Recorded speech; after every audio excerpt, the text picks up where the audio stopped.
Meron po akong gawa mga ka-works, mga idol. ADB.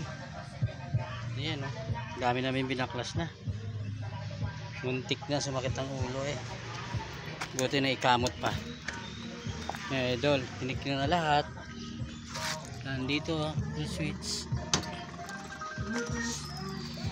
Dito. Mga sakit niya. Ayan. Dito okay naman. Nakitik naman. Meron naman siyang ano. May busina, mayroong brake light, switch. Alam mo idol, mga ka-works, ito ang problema pala. Ito. Meron kayo na anong may problema sa ADB nyo. Dito lang, may busina naman siya, pero hindi siya nag-i-start. Hindi nagkiklik doon sa push button niya. Ang problema niya ito.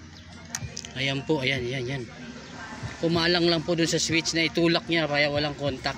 Ayan, dun sa ano niya, brake switch. Ayun o.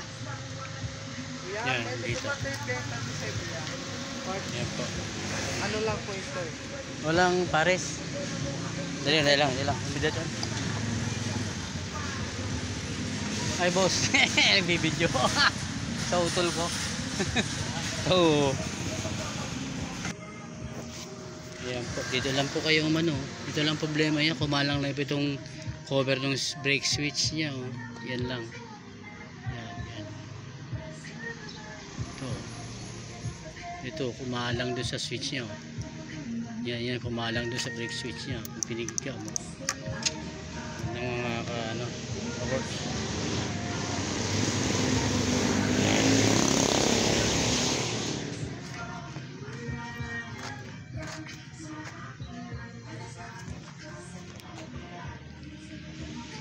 Yan po yung may-ari ng motor po. Yan. Yan po yung may-ari. Ayaw marap po kasi pogi. Yun o. Yun lang po problema ng natin ADB. Check nyo lang po yung lahat. Double check lang kung ano yung problema nito ay sa post start nya. Yan mga ka-works. Try nyo lang ulit kung anong problema ng ano nya. Pero itong trouble na to dito lang pala siya galing. Hindi mag-start.